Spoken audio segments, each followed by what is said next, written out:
Je commence ou tu commences? Ah oui, oui, non, non.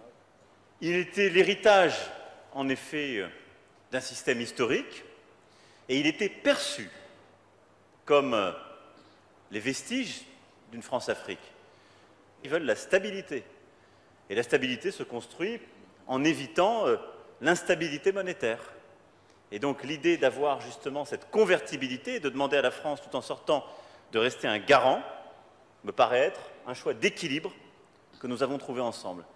Alors, je voudrais signaler que le taux de change fixe, certains en font une préoccupation, mais je trouve que cela a été une bonne chose.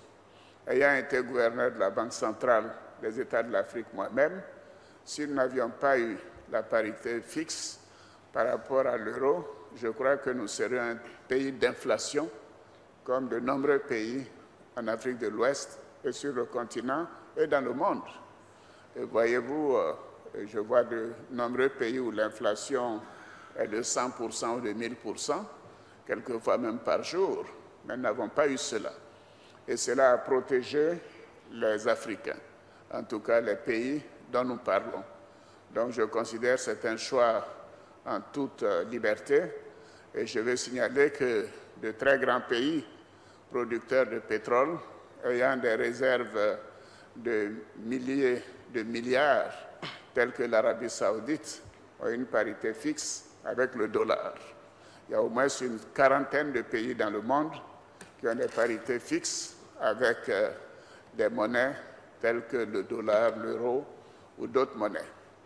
En deuxième lieu, en ce qui concerne la garantie, nous nous réjouissons de l'accord du président Macron, parce que la France n'était pas obligée de nous donner cette garantie, mais en attendant la mise en place de l'euro, nous voulons éviter des spéculations et des fuites de capitaux et nous assurer que tout ça se fait par étapes pour que nous soyons donc maîtres de notre politique monétaire et que nous puissions faire en sorte que nous sommes en mesure d'augmenter nos réserves de change, y compris l'accumulation d'un stock d'or, et qu'avec le temps, quand l'éco sera fonctionnel, évidemment, donc il appartiendra aux chefs d'État de tous les pays qui seront membres de l'éco à ce moment-là de prendre une décision.